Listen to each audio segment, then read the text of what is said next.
Ok. Então vamos lá. Então até agora a gente estudou toda a teoria que a gente estudou até agora está relacionado com a teoria da demanda, né? O lado da demanda da economia. Então o que a gente está tentando explicar é como é que as pessoas fazem as suas escolhas, né? Toda a teoria do consumidor é o quê? Como é que as pessoas fazem as suas escolhas como respostas a mudanças nos preços, na renda e em outras variáveis, né? Então, toda a teoria que a gente construiu aqui, né, desde dos primitivos, desde as características, né, mais fundamentais das pessoas, são as suas preferências, né, até chegar nas suas escolhas, foi para a gente poder obter uma função demanda individual que a gente pode facilmente agregar, né, ou seja, somar as demandas de todos os indivíduos para chegar numa demanda agregada, né, uma demanda de mercado, que é aquela que vocês viram em Introdução à Economia. E a gente vai voltar a ver no finalzinho do nosso curso, daqui a umas 3, 4 semanas. Tá? Então, tudo que a gente estudou foi para a gente, em essência, para obter uma relação entre preços e quantidades demandadas. Como vocês sabem, para a gente poder explicar o que é que vão ser os preços de equilíbrio, as quantidades de equilíbrio, a gente precisa não apenas da demanda, mas também da oferta.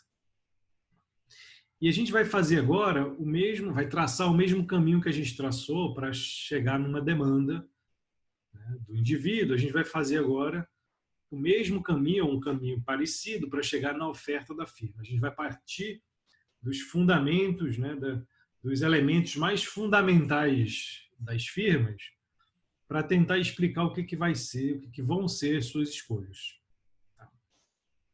Então, em teoria da escolha individual, em teoria da demanda, teoria do consumidor, né, a gente descrevia um consumidor por meio das suas preferências, né, e da sua renda. Então, um consumidor ele estava plenamente caracterizado pelas suas preferências, que a gente representava por função de utilidade, e pela sua renda. E a gente viu como é que consumidores com diferentes preferências fazem escolhas diferentes, consumidores com diferentes rendas fazem escolhas diferentes. Né? A gente viu como é que a gente pode adaptar esse modelo para um cenário de incerteza. A gente também viu como é que consumidores, indivíduos com diferentes aversões ao risco fazem escolhas diferentes. Né? Então a gente caracterizava o nosso consumidor por meio principalmente das suas preferências. Tá? Aqui a gente vai também, né, ter que, de certa forma, descrever as nossas firmas, né, de alguma forma. Como é que as firmas se diferenciam entre si. Só que mais do que isso, a gente vai ter que dar um passo adicional aqui, a gente está falando de teoria da produção, que é descrever o que é uma firma. Tá? O que é uma firma? Então, lá da demanda, a gente não tem muito esse problema, né? A gente não precisa descrever o que é um consumidor. O consumidor é uma pessoa que vai no mercado, né? Mercado entendido do mercado de forma ampla, né? Um lugar onde você realiza trocas, né, de bens e serviços. Então, é um indivíduo, uma pessoa que vai no mercado para realizar trocas. Tá? Então, uma pessoa que vai demandar, que vai comprar alguma coisa, é um consumidor, que vai ter suas preferências, vai ter sua renda. Mas o que é uma firma? A gente pode falar que uma firma tem preferências? A gente pode falar que a firma quer fazer alguma coisa, quando na verdade a gente não sabe nem descrever uma firma a priori? Então, a primeira coisa que a gente tem que fazer aqui, que a gente não fez em teoria do consumidor, é descrever uma firma. Tá? E o que a gente vai chamar de teoria da firma, que é a teoria que vai tentar buscar explicar o comportamento dessa firma, tá? Vai depender essencialmente do que a gente considera ser uma firma. Então, para a gente, para a teoria da produção, que é o que a gente vai estudar do comportamento da firma, nesse estágio, nessa disciplina, é a teoria padrão da firma, teoria clássica da firma.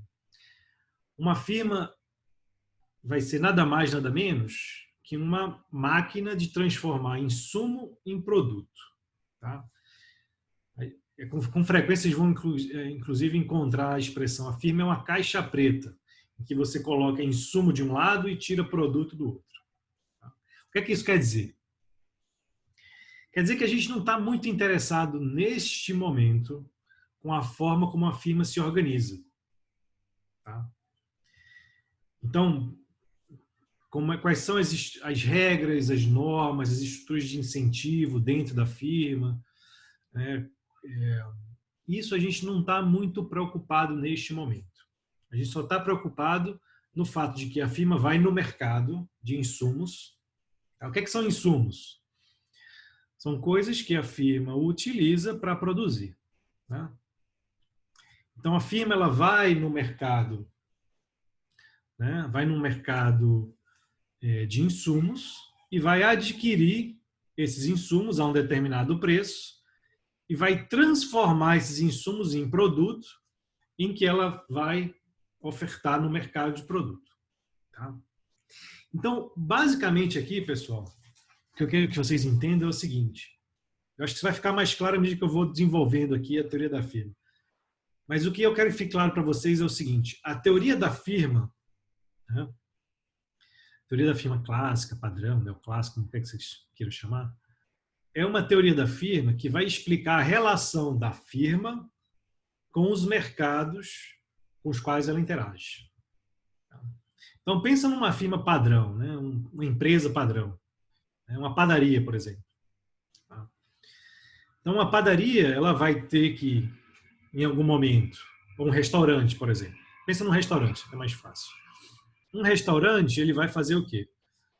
Ele vai, em algum momento, né, com bastante frequência, vai ter que ir na feira, né, vai ter que negociar com fornecedores, né, vai ter que ir no mercado de trabalho para contratar cozinheiro, chefe, assistente, garçom, né, pessoal de limpeza, manutenção. Né. Então, um restaurante ele vai com frequência no mercado de insumos, vai ter que comprar comida, ingredientes, né, panela, fogão, cadeira, mesa, né, espaço físico, vai ter que alugar um espaço físico. Então, vai no mercado de insumos, inclusive mercado de trabalho, tá? Inclusive mercado de trabalho, e vai pegar todos esses insumos, né, que essa firma adquiriu nesse mercado de insumos, vai transformar de alguma forma esses insumos para gerar, para produzir um produto, né, que é a refeição. Nesse caso, um serviço, um produto. Né? O setor de restaurantes é um setor meio uma área cinzenta. Tem um pouco de produto, tem um pouco de serviço. Tá? Então, a teoria da firma é basicamente a gente focar neste mercado de insumos e neste mercado de produto. Tá? E como é que a firma faz as suas escolhas? Olhando sempre para esses dois mercados. Tá? Agora, como é que a firma vai organizar a sua produção internamente? Né? Que tipo de estrutura de incentivos a firma vai colocar lá em efeito? Né? Vai ter uma estrutura de remuneração fixa, variável? Né? Que tipo de esforço a firma vai fazer para tentar incentivar os seus funcionários, seus colaboradores? Tudo isso, a gente não vai se preocupar com isso aqui, porque isso é a gente olhar para dentro da firma. Tá? Isso é economia? Isso é micro? É. Né? Tem uma disciplina no nosso curso chamada Economia da Informação e Governança Corporativa. Né? A parte de governança corporativa é exatamente se olhar para dentro da firma. É uma disciplina que eu dei durante alguns anos. Hoje quem dá é o Gabriel, é o Dante. Né? E E todo o esforço da disciplina é a gente tentar olhar para dentro da firma para ver como é que ela se organiza de modo a prover os incentivos corretos para os seus colaboradores, etc. E tal. Então, remuneração por performance, bônus, participação nos lucros, tudo isso diz respeito à estrutura interna de incentivos da empresa, da firma, tá? Como é que a firma vai se organizar, como é que a firma vai elaborar e implementar as suas políticas internas de modo a atingir o seu objetivo. A gente não vai se preocupar com isso aqui nesse curso. Tá? E são problemas super interessantes, super bacanas, mas para você entender isso, a gente tem que estudar um pouquinho de informação assimétrica, que é assunto de micro 2. Tá? Então, por hora, a gente não vai entrar nisso. Tá? Então, o que a gente vai fazer aqui, tá? De certa forma, como eu falei, é olhar só para esses dois mercados. E o quanto a firma vai, primeiro, demandar. Né? A firma ela tem uma demanda. Né? O restaurante vai na feira, vai no mercado de trabalho, né? Vai no mercado de bens de capitais, de capital, máquinas, equipamentos, para demandar os insumos. Então, a firma também é demandante de bens e serviços. Né? Mas a firma é demandante de bens e serviços com um objetivo muito específico. A firma não vai maximizar a utilidade. Né? Pelo menos não diretamente. A firma vai ter um outro objetivo. Então, de um lado, a firma é demandante de bens e serviços na forma de insumos. E do outro lado, a firma vai, depois de pegar esses bens e serviços e transformar esses bens e serviços, né, em produto, a firma vai pegar esse produto e vai ofertar no mercado de produto. Tá? Então, a gente vai estar sempre preocupado com esses dois lados. Tá? Tem dois mercados aqui que nos interessam e para os quais a firma vai estar sempre olhando. E vão, obviamente, afetar a escolha da firma. Tá? Ok. Então, esse é um ponto. A gente vai estar sempre olhando para fora. Tá? Para fora da firma. Nunca para dentro. Pelo menos não nesse momento. Então, quando vocês ouvirem, quando vocês lerem a expressão, para a teoria da firma, a firma é uma caixa preta. Por quê? Porque entra insumo de um lado, sai insumo do outro, e a gente não está muito interessado em saber como é que a firma se organiza internamente para produzir esse produto usando esse insumo que ela adquiriu. Tá? Tudo bem até aqui? Ok. Então, muito bem. Então, é assim que a firma é isso que a gente vai considerar sendo uma firma. Mas o que é uma firma em si? Para a gente, como eu falei, vai ser uma caixa preta, né? Mas isso é uma metáfora. Né? Então, mais precisamente, o que é uma firma para a gente? Uma firma vai ser uma unidade produtiva. Então, tudo que vai gerar produto, usando insumo, olhando para esses dois mercados, vai ser uma firma para a gente. Então, quando a gente fala, por exemplo, que olha, eu tenho ali uma padaria, um restaurante, uma indústria, né? Uma marcenaria, eu tenho, sei lá, uma lanchonete, eu tenho uma faculdade, uma universidade, tudo isso são firmas, por quê? Porque eu estou produzindo alguma coisa a partir de insumos. Tá? Então, a USP é uma firma nesse sentido? A USP é uma firma nesse sentido. Tá? Uma firma no sentido de que tem insumos entrando, né? A gente usa o quê? A gente usa bastante mão de obra, bastante trabalho, né? A gente usa espaço físico, a gente usa bom, agora um pouco menos de espaço físico, né? Mas cadeira, lousa, né? Nesse momento a gente está usando Zoom, usa computador, usa uma série de equipamentos e a gente combina trabalho, esses equipamentos, esses bens de capital para produzir, né, conhecimento, para produzir acumulação de capital humano por parte dos alunos. Né? Dentre outras coisas, a USP não é uma firma de produto único, produz também pesquisa, né, produz diversas outras coisas. Tá? Mas, tipicamente, a gente representa as firmas da forma mais simples possível, como sendo como sendo unidades produtivas que pegam diversos insumos e produzem alguma coisa. Tá? Tudo bem? Ok. Então, como eu falei, a gente não está interessado aqui na forma como essa transformação ocorre, por hora. A gente está mais interessado, né, na relação da firma com os mercados em que ela está atuando. Tá? Então, em teoria do consumidor, pessoal, a gente descrevia cada indivíduo, tá, por meio das suas preferências. Tá? Em teoria da firma, a gente vai descrever as firmas, cada firma, por meio da sua tecnologia. Tá? E o que é uma tecnologia? Bom, primeiro teoria da firma também é conhecido como teoria da produção. Tá? Porque a gente vai estar estudando aqui basicamente processo produtivo, né? A atividade de transformar insumos em produtos. Tá? E essa produção, esse processo produtivo, ele é feito por meio de uma tecnologia, né? Então, o que é a tecnologia? A tecnologia é como se fosse o conjunto de transformações possíveis.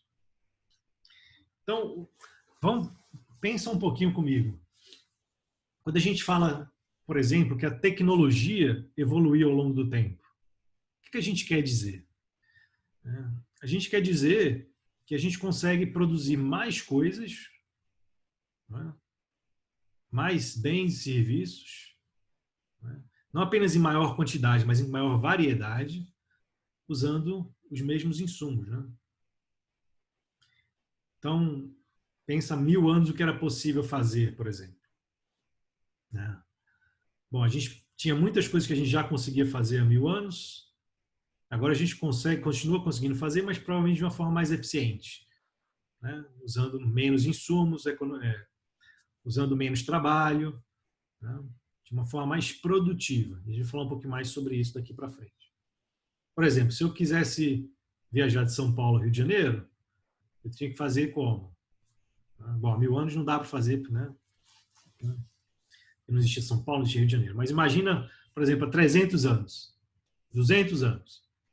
Eu queria percorrer essa distância entre essas duas cidades, né? Eu tinha que fazer por meio de uma carroça, né? Ou a pé. Ia demorar meses, ia demorar várias e várias semanas.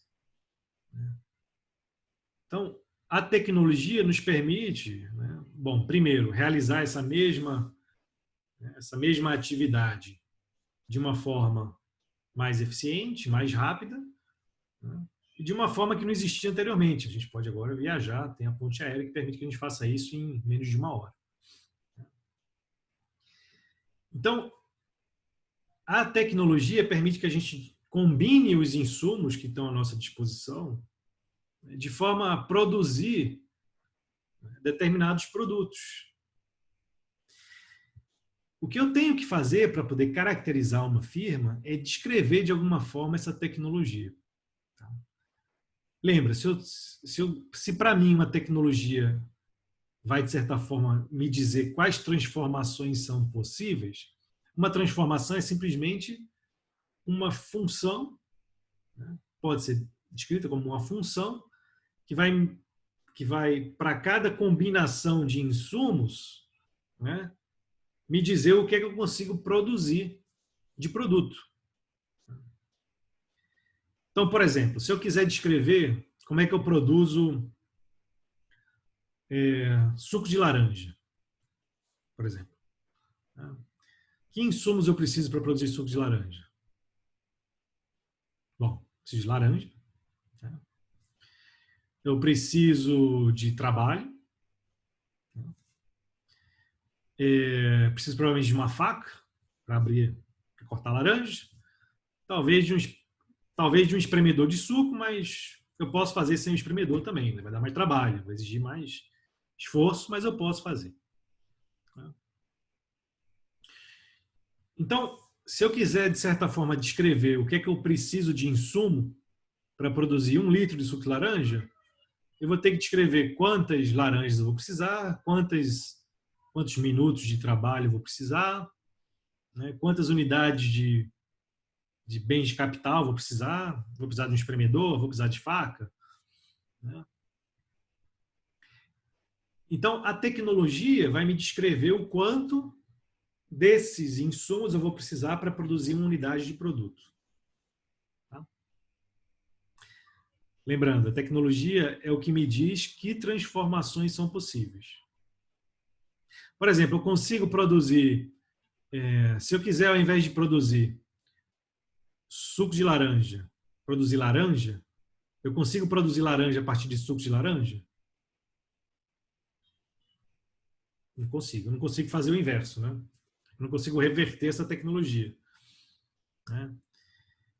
Então, se eu quiser, por exemplo, isso não é uma transformação possível. Então, a quantidade de suco de laranja que eu vou conseguir produzir a partir de 1 unidade, 1 litro de suco de laranja, vai ser 0. Então, essas transformações possíveis, pessoal, percebam que isso tem toda a cara de uma função, né? Que vai me dar, para cada combinação de insumos, a quantidade de produto que eu consigo ter. Se eu tenho uma firma que produz um único produto, eu consigo representar esta tecnologia por meio de uma função real, né, que vai ter no contradomínio o conjunto dos números reais. Tá? Então, o que a gente chama de função de produção, que é o que está aqui nos slides, tá? O que é uma função de produção? Vai ser, como o próprio nome diz, vai ser uma função que vai me dizer o quanto eu vou poder produzir, o que a tecnologia permite que eu produza, a partir de uma determinada quantidade de insumos. Tá? Tipicamente, geralmente, a gente representa, os insumos que a gente mais encontra nas funções de produção são capital e trabalho. Tá? Mas, obviamente, no mundo real você tem diversos insumos, né? Terra, espaço físico, né? Matéria-prima, além de capital e trabalho. Capital, vocês sabem que é bem de capital, né? São máquinas, equipamentos, tudo aquilo que a gente vai introduzir no processo produtivo, né? Geralmente para aumentar a produtividade do trabalhador. Tudo bem? Então, essa equação, essa função, na verdade, que vai relacionar o uso de insumos à produção, é o que a gente chama de função de produção. É o que vai nos dar a tecnologia. Então, repara, aqui no slide.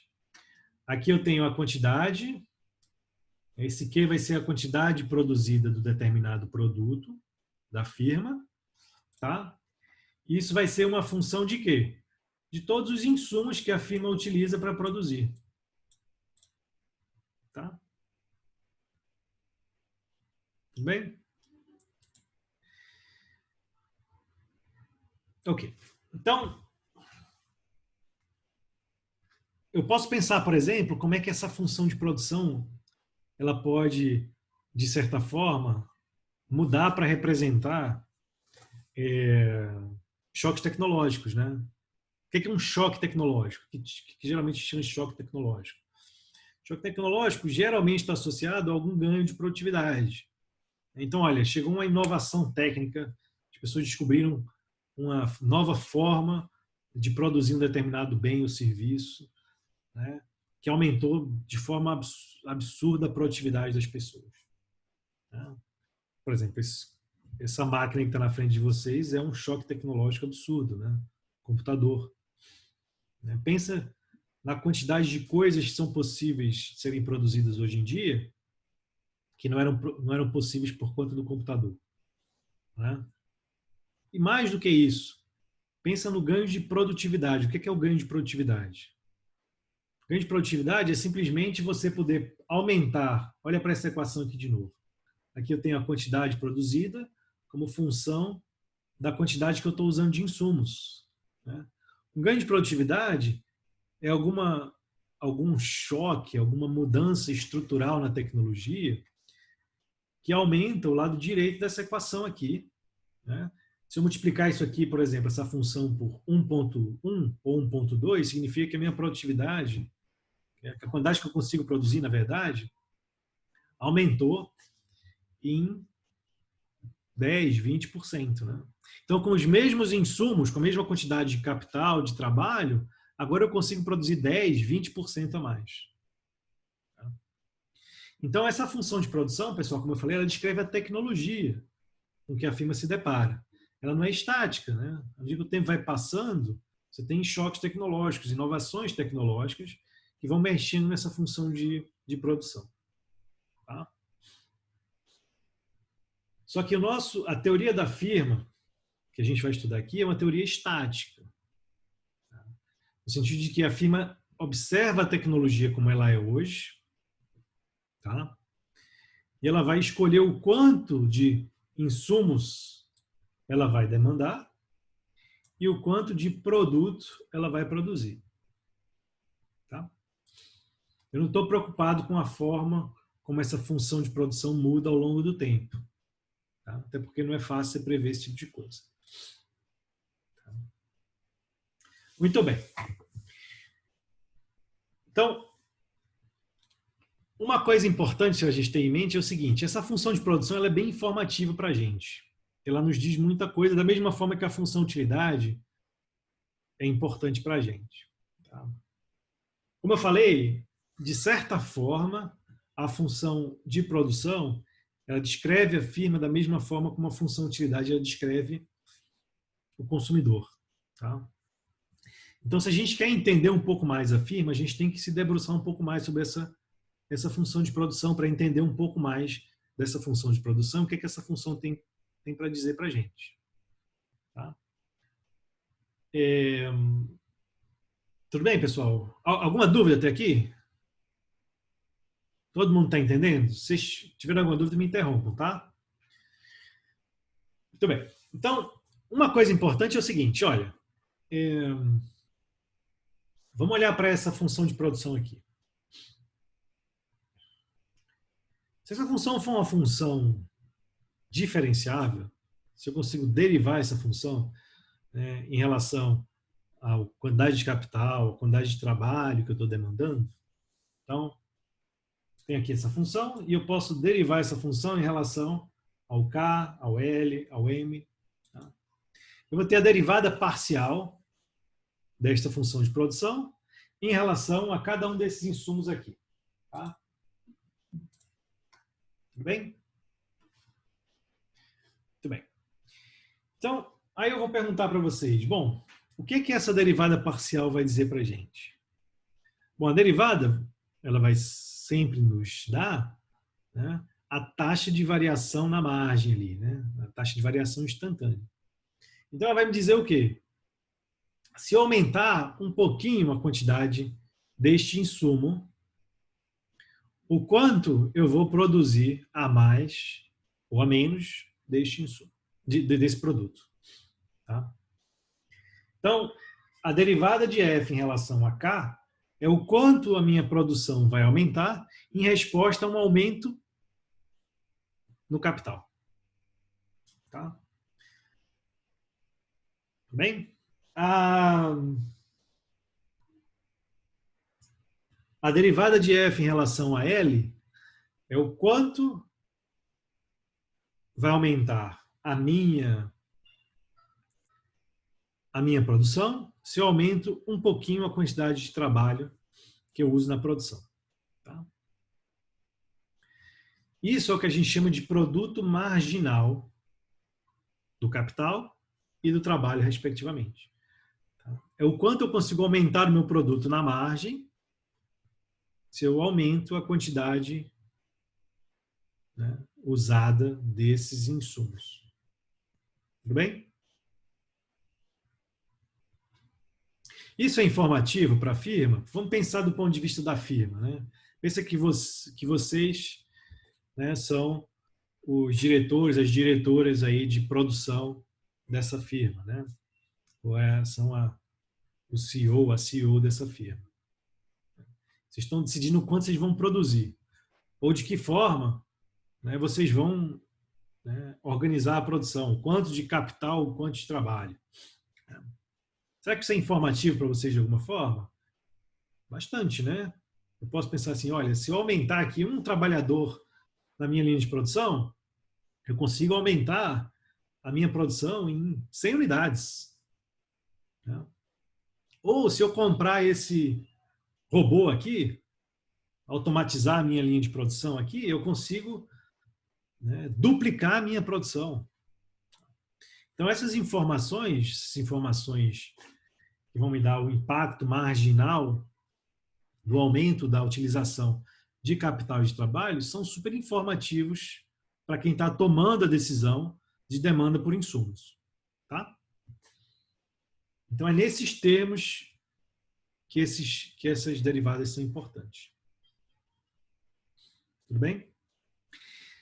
Então, lembra que quando a gente estava falando de utilidade, uma hipótese que era recorrente, que a gente fazia de forma recorrente, e que era uma característica de muitas das funções de utilidade que a gente viu, era a utilidade marginal decrescente. Né? É isso? Então, olha, eu estou consumindo, sei lá, 3 unidades de Big Mac por mês. Se eu consumir a 4ª unidade, eu vou ter uma utilidade, mas uma utilidade um pouquinho menor. Se eu consumir a 5ª, vou ter uma utilidade um pouquinho menor, e assim por diante. Né? Essa é a hipótese de utilidade marginal decrescente. Aqui a gente vai fazer uma hipótese semelhante, que é a hipótese do produto marginal decrescente. Ou seja, derivei a minha função de produção em relação ao capital. Isso vai ser positivo, né? Provavelmente. Aumentei um pouquinho a quantidade de capital, eu vou aumentar a quantidade produzida. Tá? Mas à medida que eu vou aumentando a unidade de capital, eu vou aumentando a minha produção, mas eu vou aumentando a minha produção em quantidades cada vez menores. Tá? Mesma coisa com o trabalho. Eu vou aumentando a quantidade de trabalho, e à medida que eu vou aumentando a quantidade de trabalho, eu vou até aumentando a minha quantidade produzida, mas eu vou aumentando em quantidades cada vez menores. Por que a gente faz essa hipótese? Porque é uma hipótese que faz sentido se a gente olha para como é que a produção se dá no mundo real, né? Então, pense o seguinte, pensa que você mantém todos os seus insumos fixos. Você está produzindo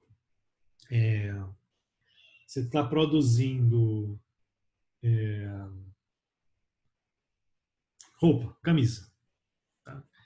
Você é uma empresa de vestuário e você contrata lá, você aluga um espaço físico, um galpão, você aluga um prédio lá para colocar pessoas e máquinas para trabalharem lá para você. Então você vai ter lá, sei lá, 100 trabalhadores, né, 100 máquinas de costura, e esses trabalhadores vão estar lá costurando camisas e fazendo roupas lá para serem vendidas. Se eu colocar um trabalhador a mais, eu vou aumentar a minha produção? Provavelmente. Né? Mas repara, eu estou aumentando meu trabalhador, mantendo fixo o quê? O meu espaço físico, mantendo fixo a quantidade de máquinas de costura que eu tenho ali. Um trabalhador a mais vai ajudar? Vai ajudar, eu vou produzir mais. 2 trabalhadores a mais? Vão ajudar, eu vou produzir mais. Mas repara, eu estou mantendo fixa a quantidade dos outros insumos. O galpão é o mesmo, o espaço físico é o mesmo, a quantidade de máquinas e equipamentos é a mesma. Eu estou só adicionando mais trabalhadores. Vai chegar um momento em que, bom, esses trabalhadores não vão ter máquinas de costura para trabalhar ali. Então, aquele primeiro trabalhador que eu adicionei quando tinha, sei lá, 100 máquinas de costura ociosas, vai lá e sentar numa máquina de costura e vai produzir bastante. O segundo vai sentar noutra máquina de costura e vai produzir bastante. Vai chegar um momento em que eu não tenho mais máquinas de costura para aqueles trabalhadores. Então, o cara vai estar lá costurando na mão a camisa. A produção já vai aumentar, mas vai aumentar uma taxa menor. E vai chegar um momento, provavelmente, em que vai ter tanto trabalhador naquele galpão que um vai começar a atrapalhar o outro. Então, o produto marginal vai começar a ser negativo. Então, essa hipótese que a gente usualmente faz de produto marginal decrescente, ela tem bastante a ver com aquela mesma ideia parecida que a gente estudou de utilidades de preferências convexas, né? Ou seja, para a gente ter utilidade quando a gente tem preferências convexas, a gente gosta de combinar o consumo de vários bens. Aqui é mais ou menos parecido. Para você ter uma produção de forma crescente aqui, você tem que ter uma combinação, de certa forma, desses insumos. Você não pode colocar muitos trabalhadores ou ficar acrescentando só trabalhadores, esperando que a sua produção vai continuar crescendo na mesma taxa. Tá? Tudo bem? Ok. Então, o que a gente está querendo dizer com isso? Deixa eu ver se eu acho aqui um gráfico para mostrar para vocês.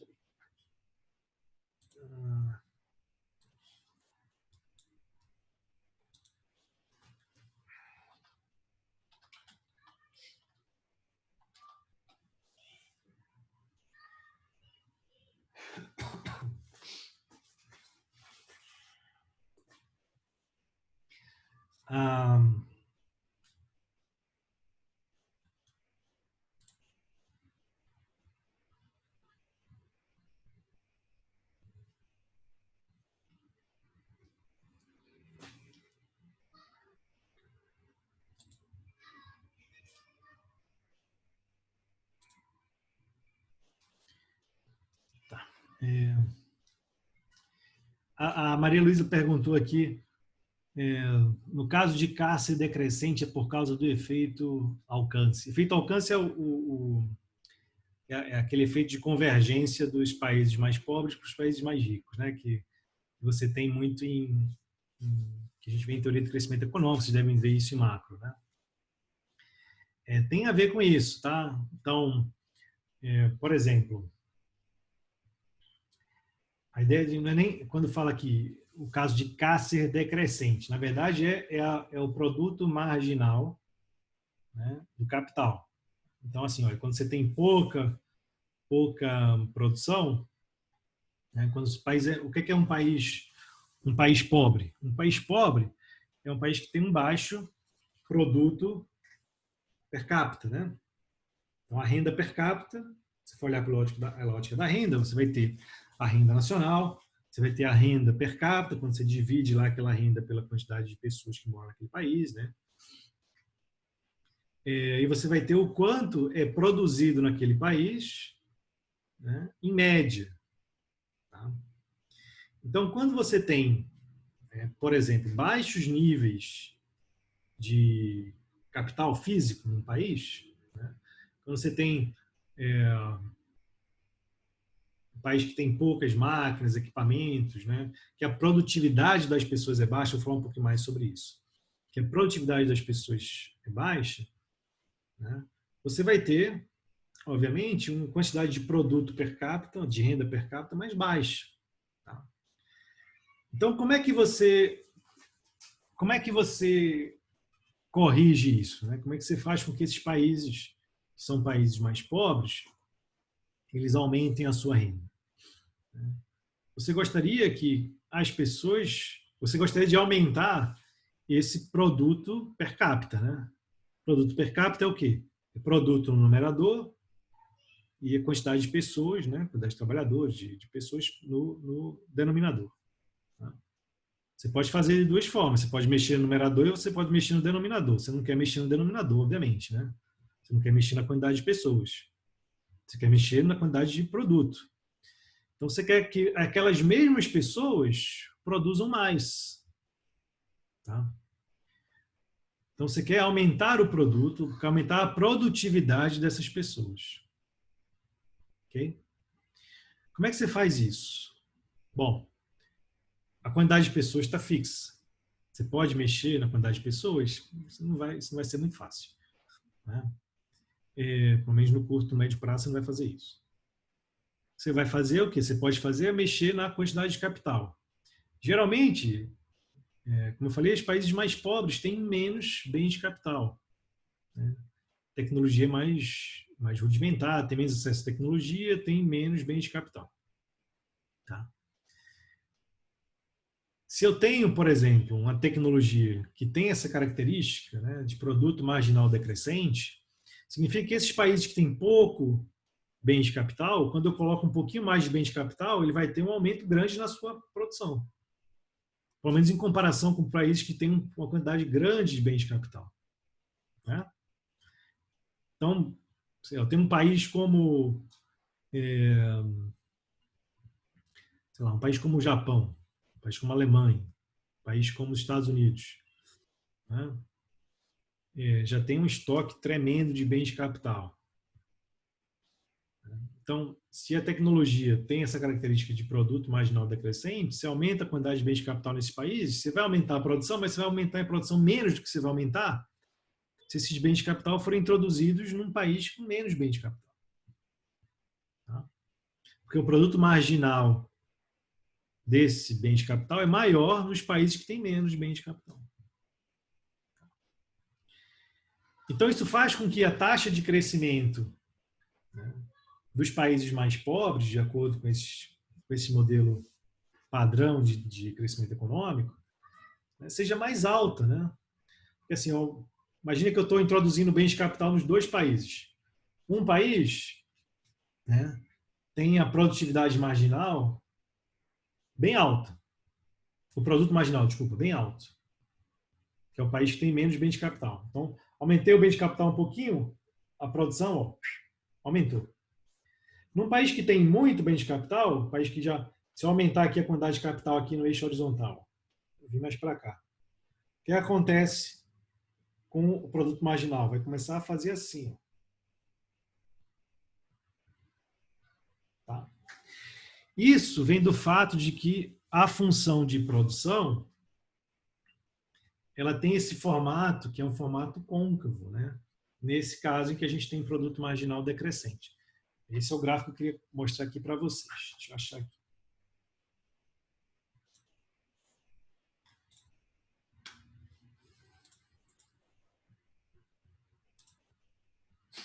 Então,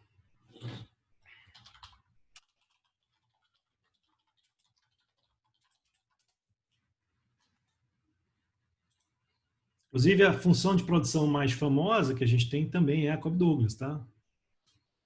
Cobb-Douglas também é a função de produção. Então,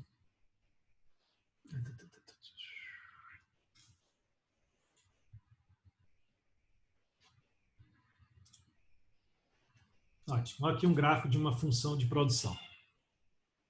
Vocês estão vendo aqui o gráfico? Ótimo. Então, aqui, ó, eu posso pensar, vamos manter fixa a quantidade de capital, de bens de capital. Tá? Então, aquele exemplo lá que eu falei da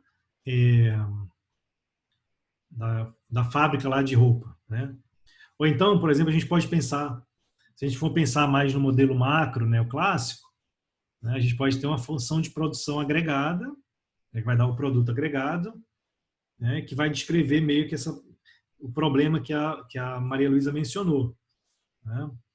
Que a gente vai ter, alguns países têm mais estoques de bem de capital, menos estoques de bem de capital, e aí essa convergência, né, esse efeito alcance que ela mencionou, vai vir do fato de que países com menor estoque de capital crescem a taxas maiores do que países com mais estoque de bem de capital.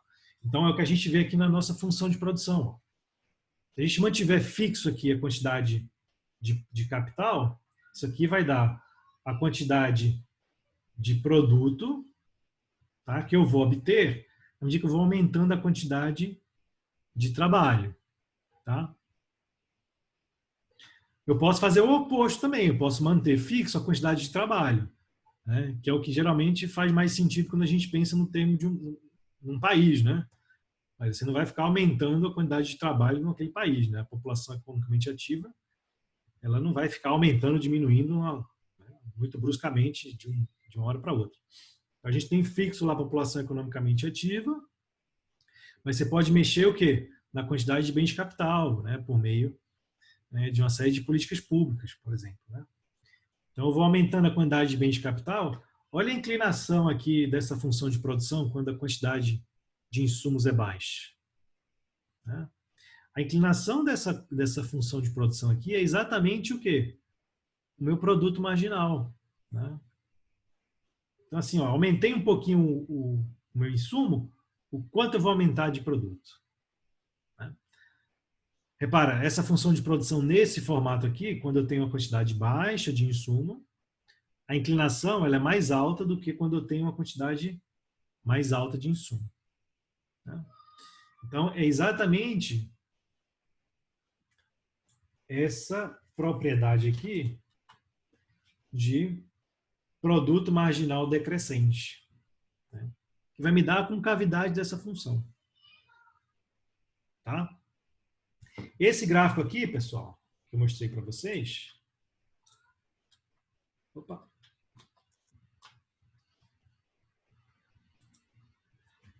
Esse gráfico aqui que eu mostrei para vocês é o quê? É como se fosse um. Como eu falei para vocês, ó, vamos manter fixo a quantidade de capital e vamos ver o que, é que a gente vai fazer com trabalho. Ou vamos manter fixa a quantidade de trabalho e vamos variar a quantidade de capital. É como se fosse um corte que eu estou fazendo na minha função de produção que vai depender de capital e trabalho. Eu posso desenhar essa mesma função aqui com um eixo horizontal, né? Que vai me dar o capital, um eixo que vai me dar o trabalho, e no eixo vertical eu coloco a quantidade produzida. Igual que a gente fez lá com a função utilidade. Tá? Eu posso ter uma função de produção, Cobb-Douglas,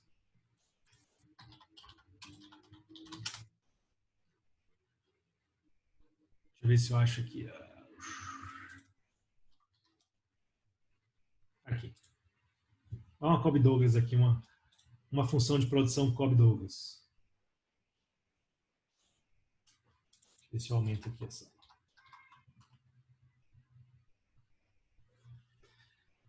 Aqui é a quantidade de trabalho que eu vou demandar. Aqui é a quantidade de capital. Tá? Aqui, a quantidade produzida. Tá? Repara que se eu fixo a quantidade de capital, vamos fixar a quantidade de capital em 1 aqui, por exemplo. Onde que eu vou aumentando a quantidade de trabalho, olha o formato aqui da minha função de produção. Acompanhe aqui o cursor aqui. Esse formato aqui é exatamente esse aqui, né? Eu vou ter o produto marginal aqui, ó, vai ser decrescente quando eu estou fixando aqui a quantidade de capital. Tá? Da mesma forma, se eu fixo a quantidade de trabalho, vou fixar aqui a quantidade de trabalho. A população economicamente ativa não vai variar muito. Tá? Mas eu quero ver o que é que acontece quando eu vou adicionando capital, vou trazendo mais bens de capital, vou modernizando a indústria, né? O que é que vai acontecer com a produção?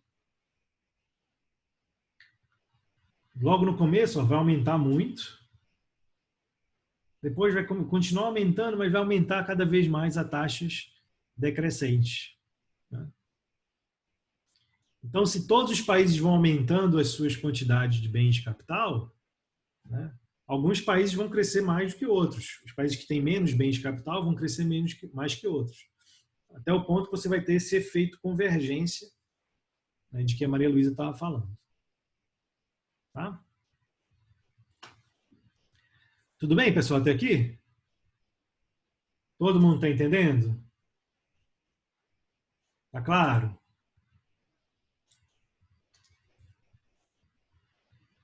Ok. Então, a gente tem o nosso produto marginal, né, que é o quanto você vai aumentar da produção.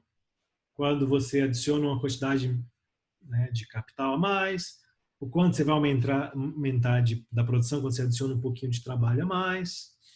Tá? E a gente faz essa hipótese usual de que os produtos marginais são decrescentes, né, porque a gente está fixando a quantidade dos insumos e você está variando apenas uma quantidade de insumos. Vai chegar uma hora que você vai estar tão inundado com aquele insumo que você está aumentando que você vai começar a atrapalhar a produção dos outros insumos. Tá? Tudo bem? A gente pode definir também o quê? A gente pode definir o produto médio. Né? Então, o produto médio do capital, produto médio do trabalho. Né? Ou seja, o quanto eu vou produzir, em média, né? Por cada unidade de capital, por cada unidade de trabalho. Então, tenho lá, na minha fábrica, 1.000 trabalhadores, tá? E 8 unidades de bens de capital. Tá? O quanto eu consigo produzir com essas 1.000 trabalhadores e 8 unidades de bens de capital? Tá? Consigo produzir, sei lá, 8.000 produtos. Então, vou pegar esse 8.000, vou dividir pela quantidade de bens de capital que eu tenho, 8. Então, 8.000 por 8 vai dar 1.000. Então, cada bem de capital me dá um produto, né, de 1.000, em média. Tá? Tudo bem? Posso fazer a mesma coisa com trabalho. Estou produzindo aqui 8.000 unidades de produto, dividido por 1.000 trabalhadores, 8. Então, em média, o produto médio do trabalho, né, é de 8. Cada trabalhador, em média, produz 8 unidades de produto. Tá? Repara a diferença aqui, tá? Produto médio é diferente de produto marginal. Produto médio é o quê? Eu tenho estoque de trabalhadores, estou dividindo esse estoque de trabalhadores pelo que esses trabalhadores produzem. Produto marginal, eu não estou olhando para todos os trabalhadores, estou olhando para o trabalhador adicional, na margem. Então, eu vou olhar o quanto, não os 1.000 trabalhadores vão produzir. Eu vou olhar o quanto o 1.000º trabalhador vai produzir. Tudo bem? Ok. Bacana. Então, da mesma forma, pessoal, que a gente podia definir. Lembra que eu falei na última aula assim, olha, a gente vai estudar teoria da firma e vocês vão perceber que tem muita coisa parecida, teoria da firma e teoria do consumidor. Tá? Então, vocês já viram que aqui a gente vai ter a função de produção. Vocês já conhecem a Cobb-Douglas, por exemplo. A Cobb-Douglas voltou a aparecer aqui na forma de uma função de produção. Né? Lembra que a gente viu que a gente tinha taxa marginal de substituição em teoria do consumidor? Aqui a gente vai ter uma situação análoga também, uma definição análoga. A taxa marginal de substituição técnica. A gente tinha lá em teoria do consumidor as nossas curvas de indiferença. Aqui a gente vai ter também uma coisa bem parecida chamada isoquanta. Tá? Então, vamos falar sobre isso aqui agora. Então, o que era a nossa curva de indiferença? Nossa curva de indiferença era a combinação de bens e serviços, ou melhor, o conjunto de combinações de bens e serviços, de cestas de consumo, que vão nos dar a mesma quantidade de utilidades. As combinações de bens e serviços para as quais o consumidor é indiferente. Se as nossas preferências são representáveis por uma função de utilidade, essa curva de indiferença vai ser uma curva de nível da minha função de utilidade. Né? Muito bem. Aqui é a mesma coisa. Só que ao invés de chamar de curva de indiferença, a gente vai chamar de isoquanta. Porque a gente não está medindo aqui utilidade, a gente está medindo quantidade produzida. Tá? Então, o prefixo iso me dá o quê? O que é iso? O que é isonomia?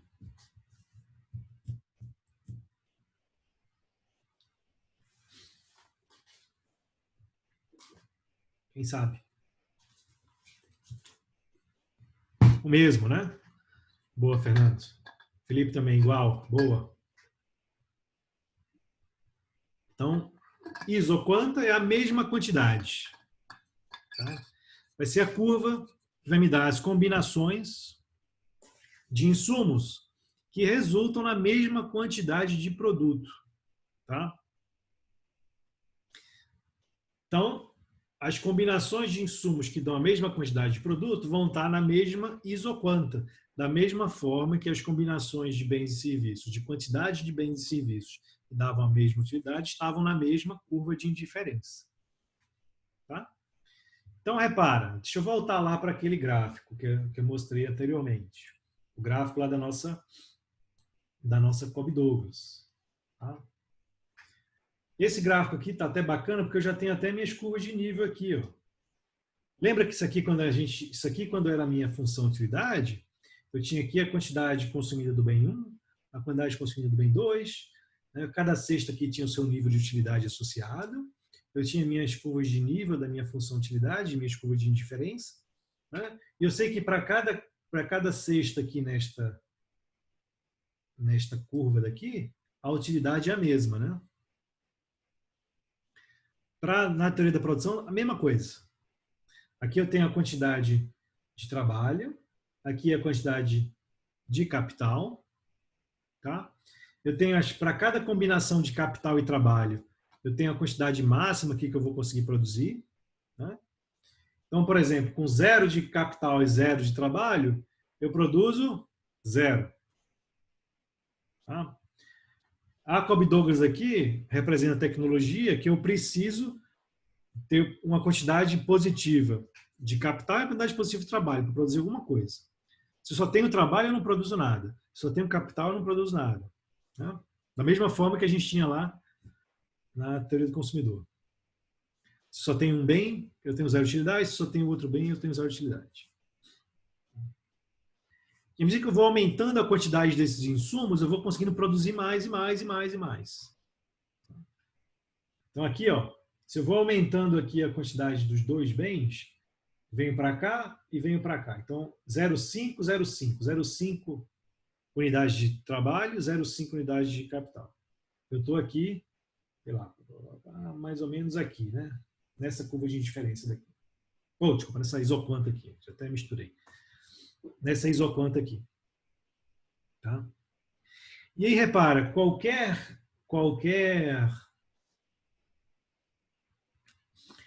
quantidade aqui, ou melhor, qualquer combinação de capital e trabalho nesta curva daqui vai produzir a mesma quantidade de produto.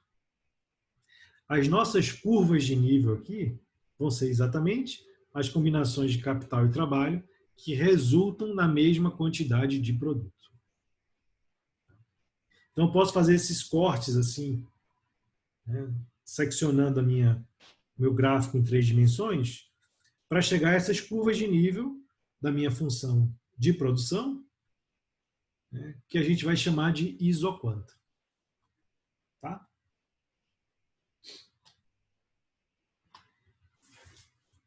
Tudo bem? Muito bem. Posso também definir o quê? A taxa marginal de substituição técnica, que vai ser o quê? Vai ser simplesmente a inclinação dessa isoquanta. Tá? Ou seja, lembra lá da função de utilidade. Né? Se eu quiser aumentar um pouquinho a quantidade consumida do bem 1, o quanto eu tenho que diminuir da quantidade do bem 2 para me manter na mesma curva de indiferença? Esta quantidade vai ser dada pela taxa marginal de substituição. Aqui o argumento é semelhante. Se eu quiser continuar produzindo esta mesma quantidade, né, e eu quiser diminuir um pouco a quantidade de bens de capital, quanto eu vou aumentar, ou melhor, desculpa, quiser aumentar um pouquinho a quantidade de trabalho, né, o quanto eu vou poder reduzir de bens de capital, para manter-me produzindo a mesma coisa. Tá? Bem? Então, por exemplo, Isso é importante? É importante. Pensa o seguinte, olha, é, pensa assim, olha, eu estou numa situação em que um dos meus equipamentos, uma das minhas máquinas de produção quebrou. Eu vou demorar um mês para poder corrigir esse negócio. Eu tenho que manter minha produção. O quanto eu vou ter que contratar de novos trabalhadores para manter a minha produção, dado que eu estou diminuindo em uma unidade a quantidade de bens de capital. Isso vai ser dado pela taxa marginal de substituição técnica, né? Ou, por exemplo, vou ter que reduzir a quantidade de trabalhadores agora, né? Então, olha, sei lá, a pandemia não permite que eu continue tendo a minha quantidade de trabalhadores, né? Porque eu vou ter que tomar mais cuidados agora com o distanciamento social, né? Então, eu vou ter que diminuir a quantidade de trabalhadores. Será que eu consigo aumentar um pouco a automação da minha empresa, aumentar a quantidade de bens de capital de modo a não reduzir a quantidade produzida? Enquanto eu vou poder fazer isso? Taxa marginal de substituição técnica. Tá? Então, a mesma coisa, mesma interpretação que a gente tinha lá com a taxa marginal de substituição, vai ser a mesma coisa aqui para a taxa marginal de substituição técnica. Tudo bem?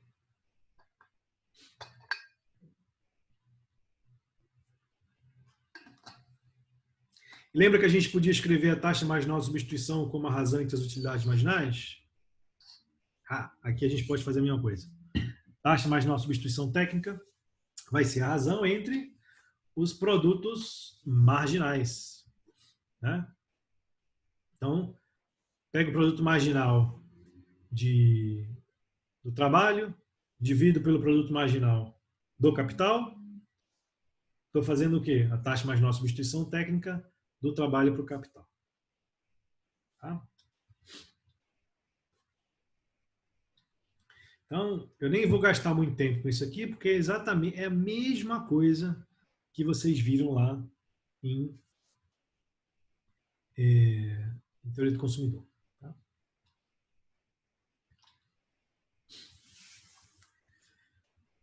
Tudo bem, pessoal?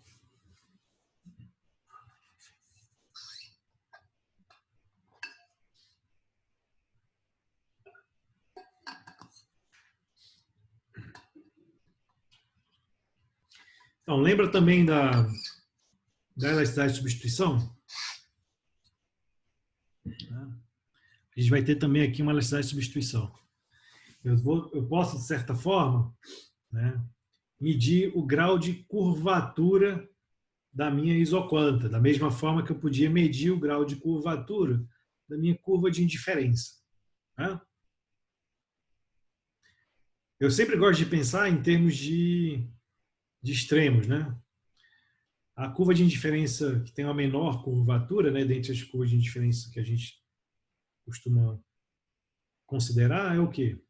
É a substitutos perfeitos, né? Não tem curvatura, é uma reta, né?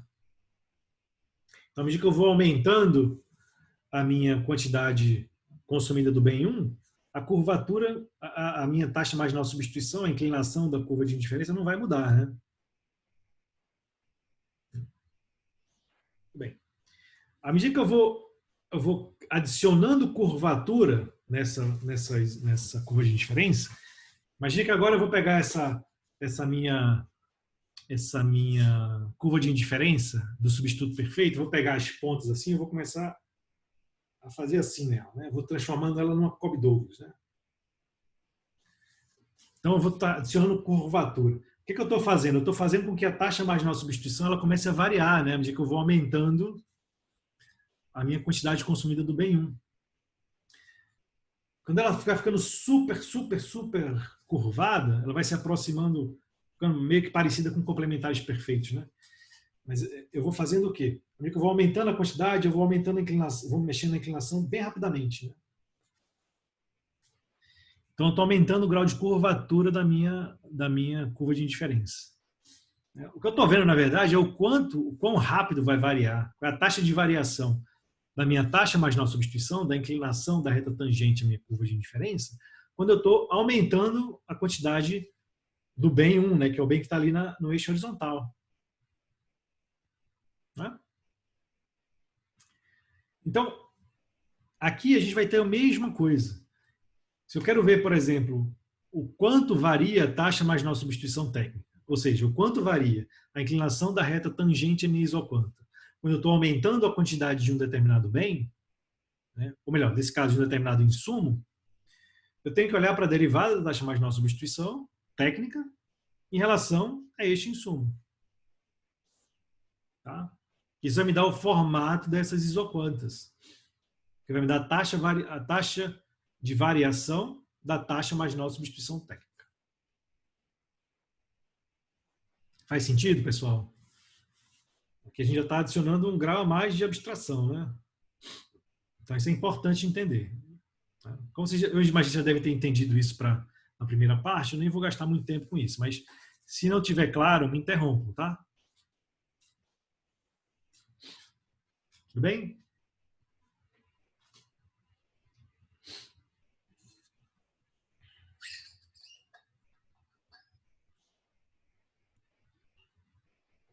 Então, aqui no slide, né,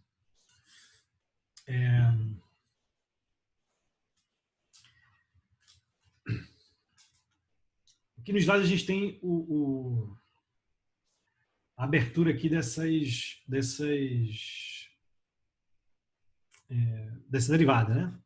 Aqui eu tenho a taxa marginal de substituição técnica, né? Vai ser a razão do produto marginal, do trabalho em relação ao capital. Então, estou derivando essa razão entre os produtos marginais em relação ao L. Né? Então, aqui está aberto aqui essa derivada, eu não vou me deter muito nisso daqui. Tá? Mas aqui a gente tem exatamente essa interpretação que ela vai depender de quê? Ela vai depender dos produtos...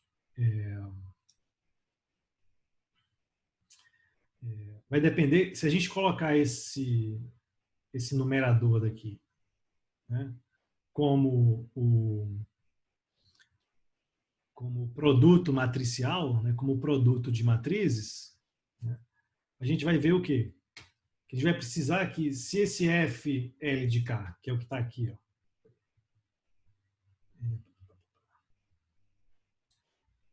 não é muito negativo, né, a gente vai ter que essas isoquantas elas têm que ser convexas. Essas isoquantas convexas é a mesma coisa que a gente tinha lá com as curvas de indiferença convexa. Como eu falei, como a gente está adicionando convexidade, a gente está adicionando curvatura a essa minha curva de indiferença.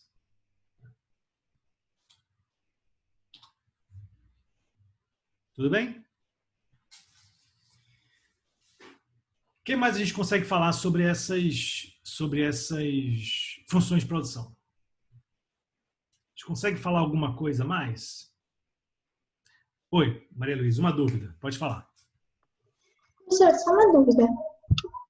Quando você faz a derivada parcial da taxa marginal de substituição técnica em relação a uma variação no trabalho, isso é para descobrir se tipo, a TMST é decrescente, é isso? Não é que ela é decrescente. Que ela é decrescente. A cabeça da curva convexa? Isso, exatamente. Tem a mesma interpretação. Tá? Mas não é só decrescente, né? A gente quer saber o quão decrescente ela é, quão rápido ela está decrescente. Né? Em algum momento a gente vai querer olhar para essa elasticidade de substituição. Então, se ela é convexa, se essa taxa marginal de substituição técnica, né, ela vai ser decrescente à medida que eu vou aumentando, né, a quantidade do insumo, tá? Significa que eu vou ter isoquantas que são convexas. Eu posso aumentar ou diminuir, digamos assim, o grau de convexidade dessas isoquantas a depender do valor, da magnitude dessas derivadas, né? Quão rápido essas derivadas quão grandes são essas derivadas. Quão rápido essa taxa marginal de substituição técnica vai variar. Entendi, obrigada. Tá bom? Muito obrigada.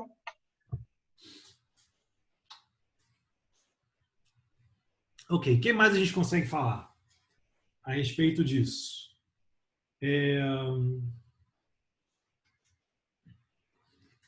Vocês viram retornos de escala em Introdução à Economia?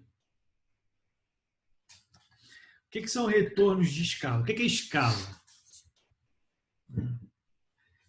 Escala é o tamanho, né?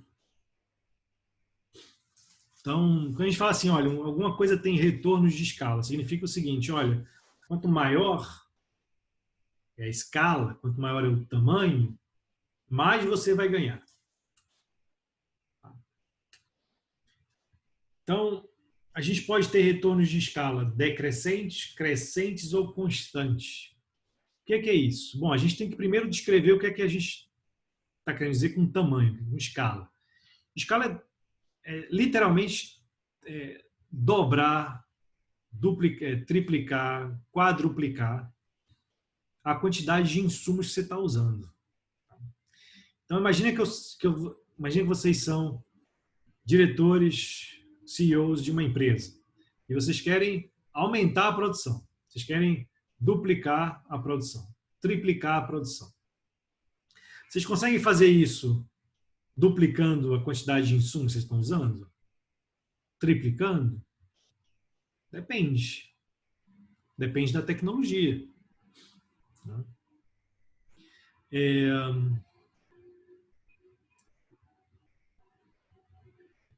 Por exemplo, se ao invés de dar aula para 29 alunos, que é a quantidade, 28, né? Alunos, que é a quantidade de alunos que estão assistindo aqui essa aula. Se eu quiser dar aula para 60 alunos, eu preciso duplicar os insumos que eu estou usando? Não. Na verdade, eu não preciso fazer nada muito além do que eu estou fazendo aqui, né? Eu posso usar, na verdade, a mesma quantidade de insumos aqui, provavelmente, para ter o dobro das pessoas assistindo essa aula. Eu não preciso de mais um professor, eu não preciso de mais uma licença do Zoom, eu não preciso de mais um computador. Então, eu tenho o quê? Eu tenho retornos crescentes de escala. Então, se eu duplicar a quantidade de insumos, eu vou duplicar também a quantidade de produto? Eu vou mais que duplicar a quantidade de produto?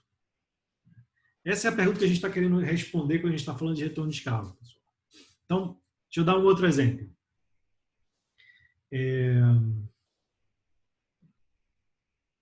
Pensa, por exemplo,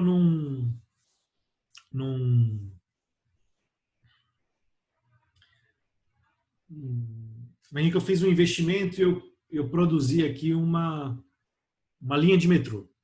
Né? Então, tem uma nova linha de metrô em São Paulo. E eu tenho, sei lá, 100 mil usuários por dia.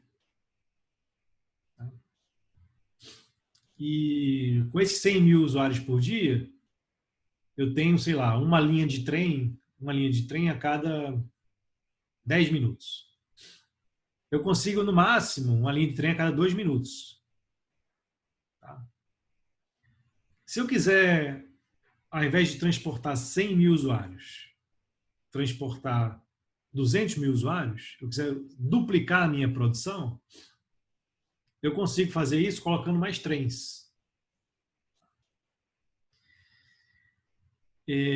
Mas para colocar mais trens, eu não vou duplicar exatamente os insumos que eu estou utilizando para produzir os primeiros trens, né? Eu não vou precisar de um novo túnel, né? Para começar, já vai economizar um dinheiro absurdo, né? Eu não vou precisar provavelmente duplicar a quantidade de pessoas limpando as estações, né? Eu não vou precisar duplicar, sei lá, a quantidade de energia elétrica que eu estou usando. Então, eu consigo duplicar a quantidade de produto sem duplicar a quantidade de insumos. Exatamente. Então, quando a gente está duplicando, a gente pode olhar isso do lado da produção, mas pode olhar também para o lado dos insumos. Ou seja, se eu duplicar os insumos, eu consigo duplicar o produto, mais que duplicar o produto, ou menos que duplicar o produto? Essa é a pergunta que a gente está respondendo aqui.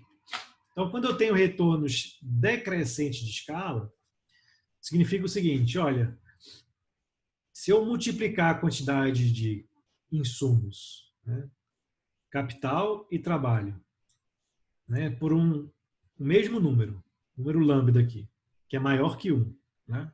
Então, se esse lambda for 1.1, eu estou aumentando em 10% a quantidade de insumo. Se é 1.5, eu estou aumentando em 50%. Se é 2, eu estou duplicando a quantidade de insumo. E assim por diante. Tá?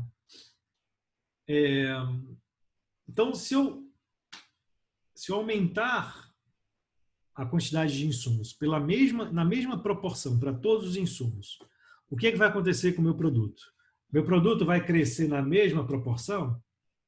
Se ele não crescer, se esse produto não crescer na mesma proporção, se a quantidade que eu consigo produzir, multiplicando capital e trabalho por lambda, for menor que lambda vezes a quantidade que eu produzi anteriormente, significa que eu dupliquei meus insumos e meu produto não duplicou. O meu produto cresceu numa proporção menor que a taxa de crescimento dos insumos. Tá? Nesse caso, eu tenho um retorno de escala decrescente. Tá? Por exemplo, estou produzindo uma quantidade de insumos, aí uma determinada fábrica, com determinada quantidade de trabalhadores, aí eu contrato outros trabalhadores, eu duplico a quantidade de trabalhadores e coloco para trabalhar no outro galpão. Então, eu dupliquei a quantidade de insumos. Se eu não duplicar a quantidade de produto, eu tenho retornos decrescentes de escala. Tá?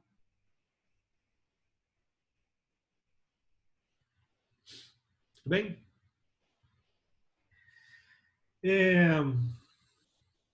Eu posso ter o oposto, né? Eu posso duplicar a quantidade de insumos e o produto crescer mais que 2 vezes. Eu posso aumentar todos os insumos em 10, 15, 20, 30% e o produto aumentar em mais do que 10, 15, 20, 30%. Que é o que a gente tem aqui. Estou multiplicando todos os meus insumos por um lambda aqui, que é maior que 1. E o que eu estou produzindo, aumentou. O que eu estou produzindo aqui, f de lambda k, lambda l, é maior que lambda fk l. Então, o que eu estou produzindo aumentou numa proporção maior. Tudo bem? Esses são os nossos retornos crescentes de escala. Tá?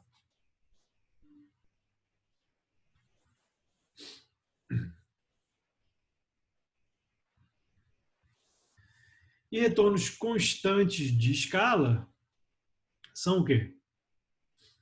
Bom, são quando a produção aumenta na mesma proporção que os insumos. Então, dupliquei a produção, dupliquei os insumos, dupliquei a produção. Tripliquei os insumos, tripliquei a produção. Né?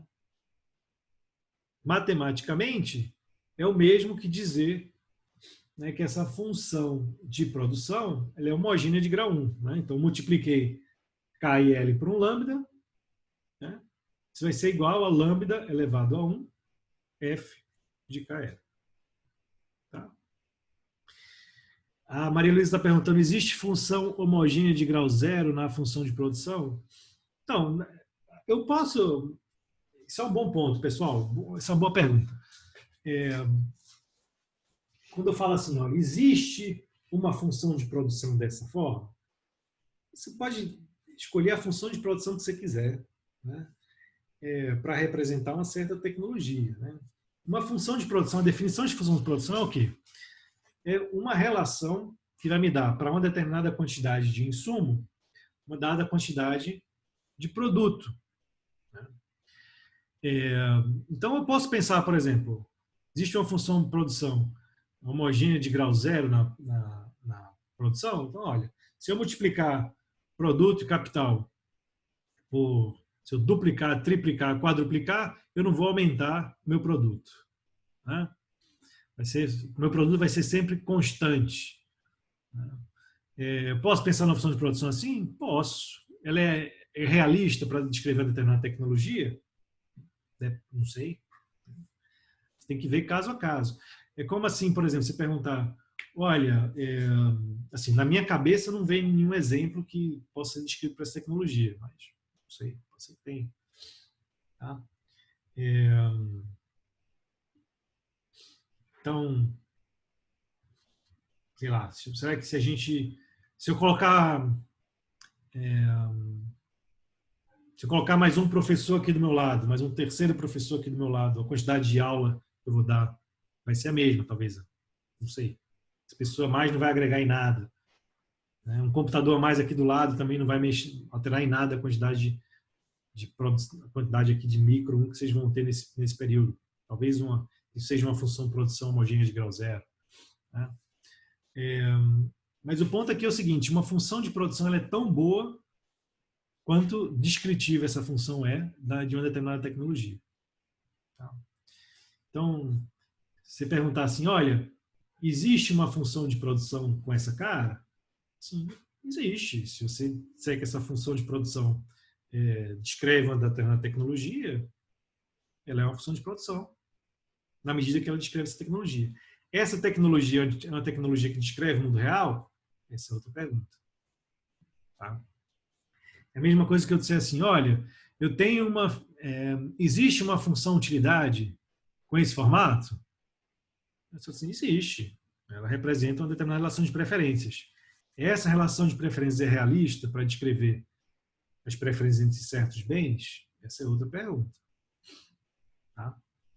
Então, da mesma forma que a definição de função utilidade, ela não coloca restrições adicionais a respeito do formato dessa função utilidade, a função utilidade é simplesmente a descrição de uma relação de preferências racional.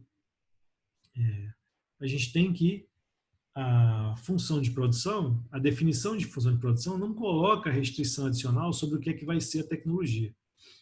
Tá? Por que a gente vai focar em funções de produção particulares? Porque são as funções de produção que são mais usadas em economia. E por que elas são mais usadas em economia? Porque elas descrevem um conjunto maior de tecnologias. Tá? Agora, você pode inventar qualquer função de produção na sua cabeça se você quiser.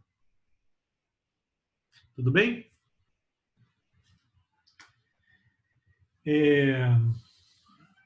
Dúvidas até aqui, pessoal?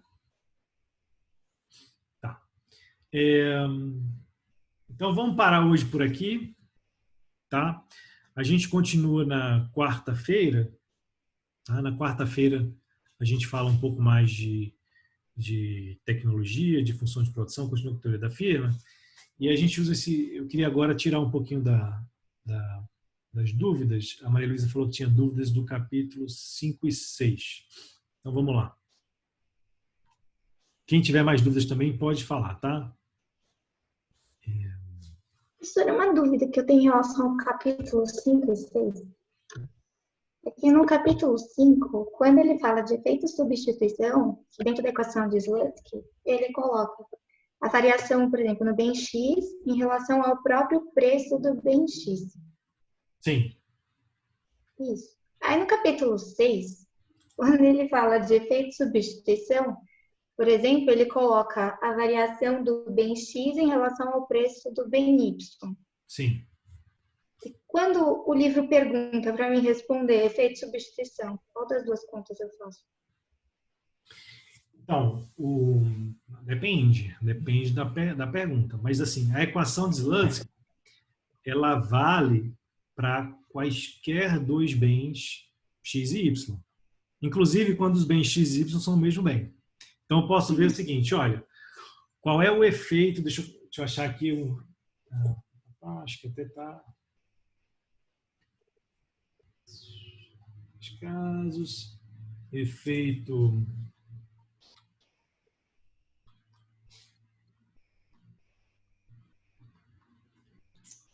Deixa eu ver se eu acho aqui onde está a equação de Zlansky.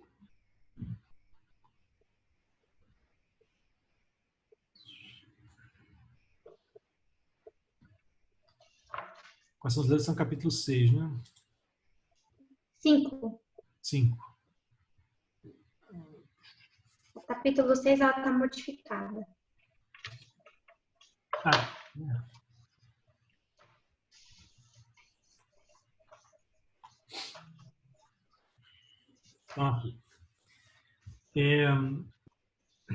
Aqui eu posso fazer o quê?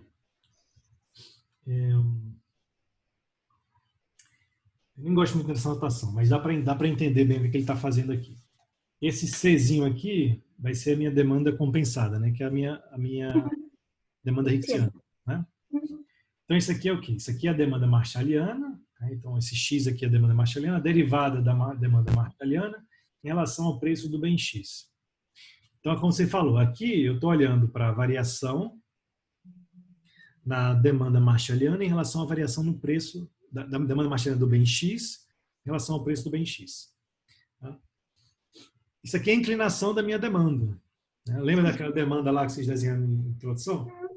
Relativamente inclinada. Tá? Essa equação de Zlansky ela vale para a derivada da demanda marshalliana do bem X em relação ao preço do bem X ou do bem Y ou do bem Z de qualquer bem. Tá? Então, se eu variar aqui, ó, se eu coloco derivada de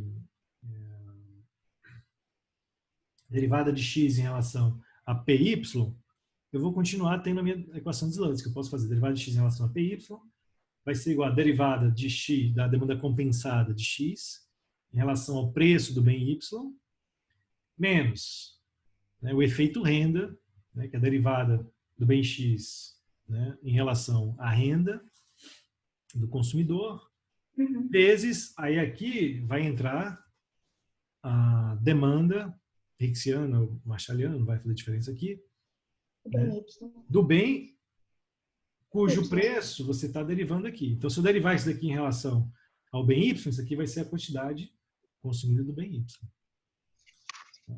Porque para eu saber o efeito, lembra, para eu saber o efeito renda, né, o quanto isso vai trazer de impacto, né, o quanto eu vou me sentir mais pobre quando aumenta o preço do bem Y, eu tenho que saber o quanto, isso vai depender do quanto eu estou consumindo do bem Y. Né? Então, o preço que está variando aqui, né, vai produzir, né, o efeito renda aqui. Então, eu vou ter que ponderar isso aqui pela quantidade que eu estou consumindo deste bem cujo preço aumentou. Então, eu posso fazer em relação ao bem X, ao bem Y, ao bem que você quiser. Tá? Então, o efeito substituição, quando eu falo assim, olha, calcula o efeito foi tá? Eu tenho que dizer o quê? Olha, primeiro, efeito substituição em relação ao o que variou? Qual foi o preço que mudou? Tá? O que eu tenho que calcular é isso daqui, ó, essa derivada daqui, né? É a derivada da demanda Hicksiana em relação ao preço. Então, eu tenho que dizer para você o quê? Olha, primeiro, qual o preço está mudando? Estou derivando em relação aqui. E você tem que saber o efeito de substituição de que bem? Você tem que saber, olha, é o bem X. Então, ok, então eu vou derivar a demanda Hicksiana do bem X em relação ao preço que está variando. Então, você tem que ter essas duas informações. Entendi. Então, tem que dizer, agora aumentou o preço do trigo. Tá? Espera aí que meu cachorro aqui está latindo. Deixa eu abrir aqui a porta.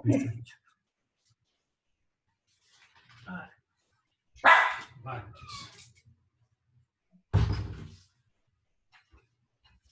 Então, aumentou o preço do trigo. Tá? Eu quero saber qual é o efeito substituição do consumo de, sei lá, manteiga. Aí eu vou ver. Eu tenho que saber qual é o consumo que você está querendo ver, o efeito substituição sobre que consumo, que bem, e você tem que dizer qual é o preço que está variando. Tá? Tá, e aí eu pego esse preço que está variando e aí eu calculo para os dois bens, para o X e para o Y. Se ele só pedisse, porque tem um exercício que ele só fala assim, discuta todos os resultados desse problema em termos dos efeitos renda e substituição. É por isso que eu estou perguntando. Aí eu teria que calcular, sei lá, supor que o preço do bem Y mudou. Aí eu calculo del X, del PY e del Y, del PY. Não, né? Del Y, del PX? Então, qual foi o preço que aumentou? Supor bem Y, tanto faz. Aumentou do bem Y, tá? Você vai ter efeito de substituição sobre o bem X e o bem Y. Tá? Sim. Então, você vai derivar a demanda Hicksiana do bem X em relação ao preço do bem Y e a demanda Hicksiana do bem Y em relação ao preço do bem Y. Ah, entendi. Em relação ao preço do bem Y. Tá, Isso. Entendi. Está aumentando é o preço do bem Y. Entendi. Perfeito, perfeito.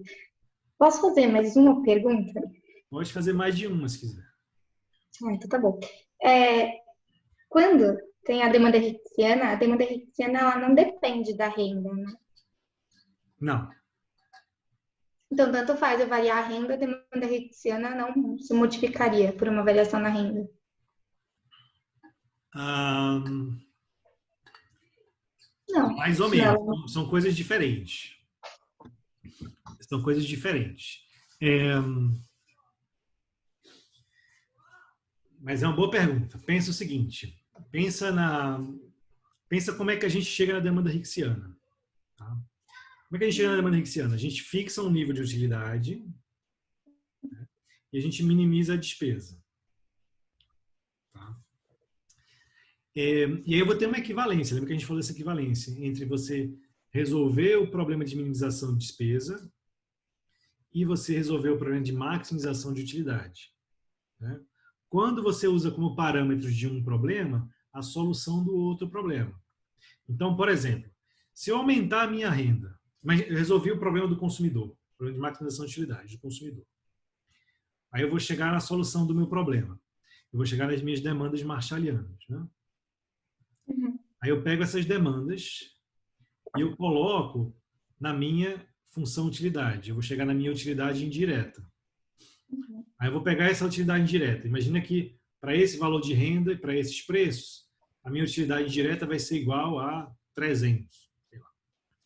Aí eu pego esse 300 e eu coloco lá no problema de minimização de despesa. Eu falo assim, olha, qual é a despesa mínima que eu vou precisar ter, né, para poder chegar na utilidade de 300?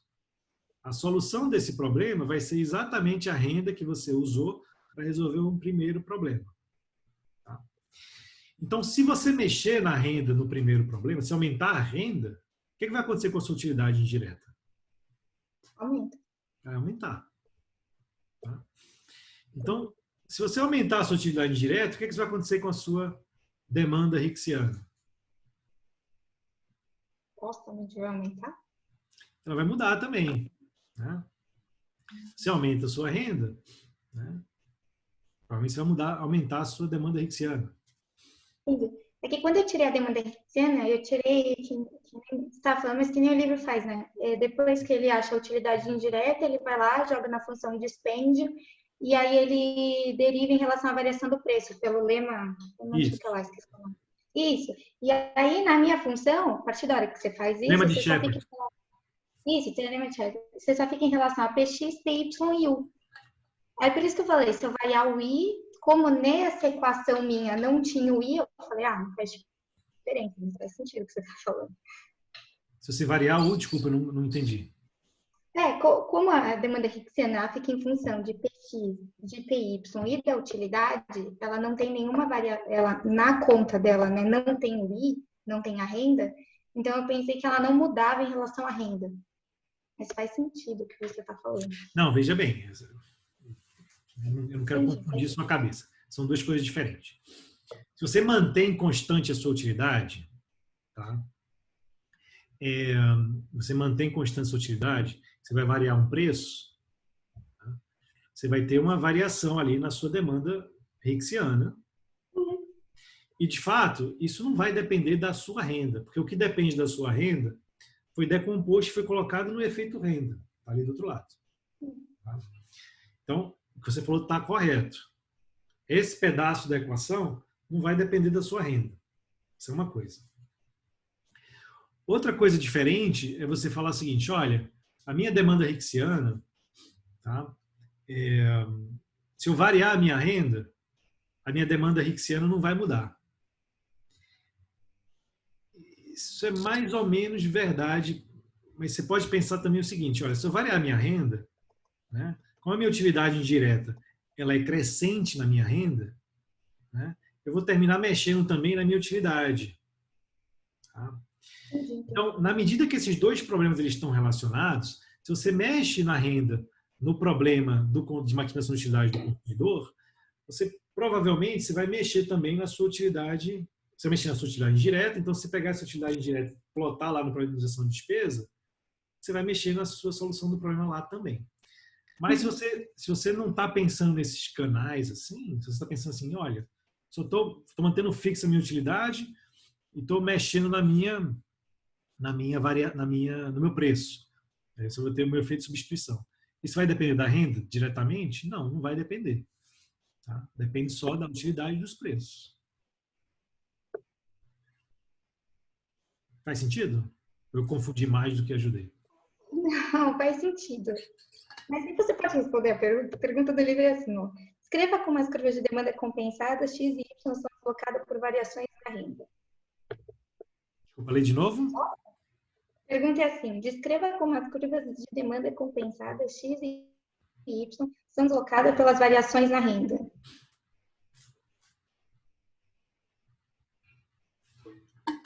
Como as curvas de demanda compensada são deslocadas pelas variações na renda. Então, você pode olhar para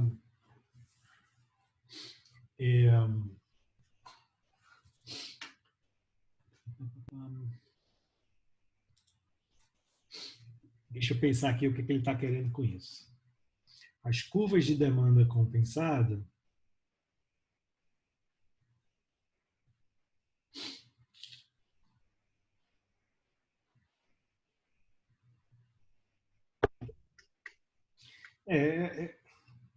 eu interpreto essa pergunta exatamente da forma como eu te respondi agora.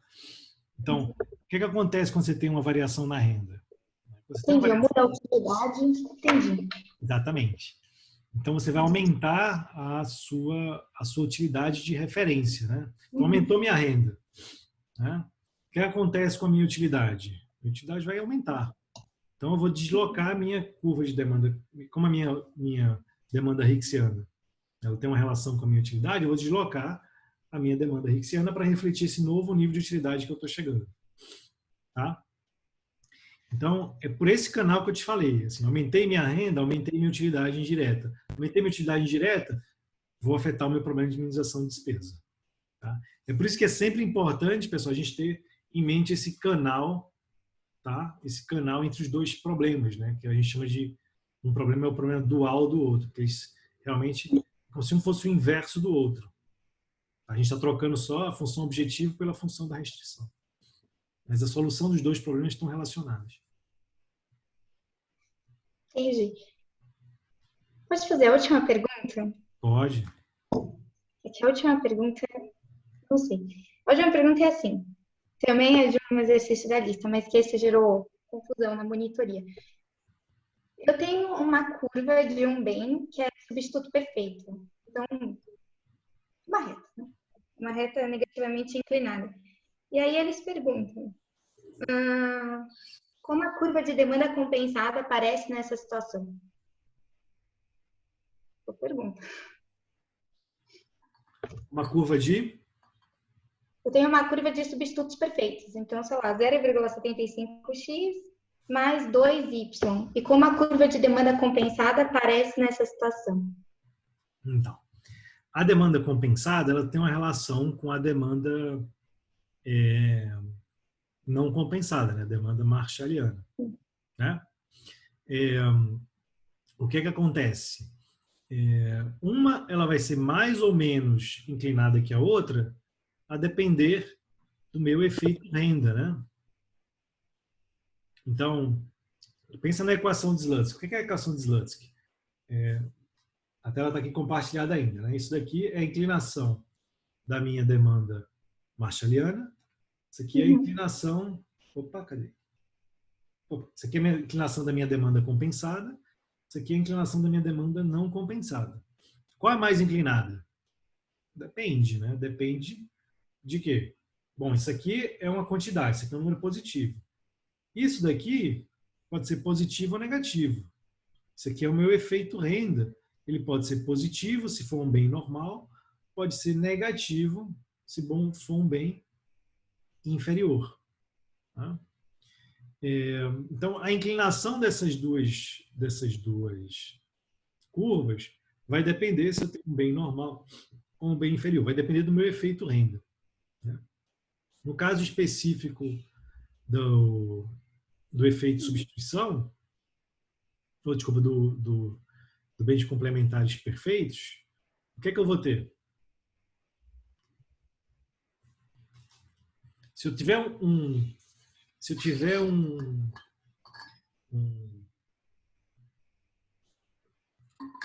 que é que determina o consumo de dois bens complementares perfeitos? Substitutos perfeitos, né? Substitutos perfeitos. O que determina? Por exemplo, eu estou consumindo só o bem 1, nada do bem 2. Tá? Depende da utilidade marginal e o preço, né? Depende dos preços relativos, né? Então, se eu estou consumindo mais do bem 1 e menos... Se eu estou consumindo o bem 1, os bens são substitutos perfeitos, eu estou consumindo zero do bem 2. Né? Por quê? Porque os preços relativos fazem com que o bem 1 seja relativamente mais barato que o bem 2. E como eles são substitutos perfeitos, só vou consumir o bem 1. Né? O que vai acontecer se eu aumentar a minha renda? Eu vou consumir mais do bem 2? Não, mais do bem 1. Vou consumir mais do bem 1, porque assim, os preços relativos não vão mudar, né? A inclinação da reta orçamentária vai continuar a mesma. Eu só vou deslocar, mas eu vou aumentar o meu consumo do bem que eu estou consumindo, bem 1, e vou continuar consumindo zero do bem 2. Né? Então, o meu efeito renda, né, ele só vai afetar o consumo de um dos bens. Eu vou gastar toda a minha renda que eu estou ganhando em um dos bens. Né? Então, o que é que isso me diz a respeito da inclinação do meu efeito substituição? Do meu efeito substituição, da inclinação da minha demanda Hicksiana.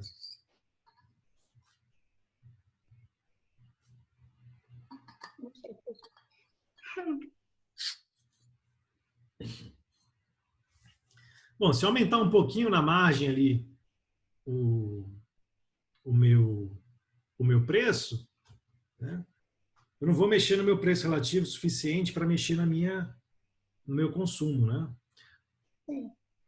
Eu vou ter que mexer, provavelmente vou ter que mexer muito no meu preço relativo para que eu passe a trocar o consumo do bem 1 pelo bem 2. Tá? Então, a minha demanda Hicksiana, se eu aumento um pouquinho o preço de um dos bens, provavelmente eu não vou aumentar o consumo do outro bem que está sendo consumido como zero. Essa minha demanda Hicksiana, ela vai ser igual a zero. E ela não vai variar localmente, assim, não vai variar na margem, se eu mexer no preço. Tá? Eu tenho que mexer no preço relativo de modo que o outro se torne mais barato. Entendi. Então, a minha demanda, o meu efeito preço, né, que é essa derivada daqui, derivada da demanda marshalliana em relação ao preço, vai ser todo praticamente a minha demanda, vai ser todo levado pela minha demanda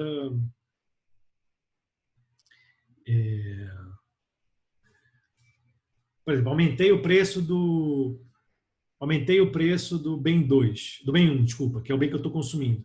Qual é o efeito sobre a demanda do bem 2? Bom, o efeito renda vai ser zero. O efeito substituição vai ser zero também. O efeito total vai ser zero. Entendi. Tá? Faz sentido. Mas jamais eu pensei nisso. Mas faz sentido. Tudo bem? Tudo bem. Perfeito, professor. Muito, muito, muito obrigada. Mais alguma dúvida, pessoal? Alguém mais? Tá. Então a gente para por aqui hoje, tá? A gente volta então na quarta-feira, às 11 horas. Estudem para a prova, né? Lembrando, a gente tem a prova aí no sábado, no mesmo horário, tá? Como a gente tinha combinado. E é isso, tá? Fiquem bem e até quarta-feira.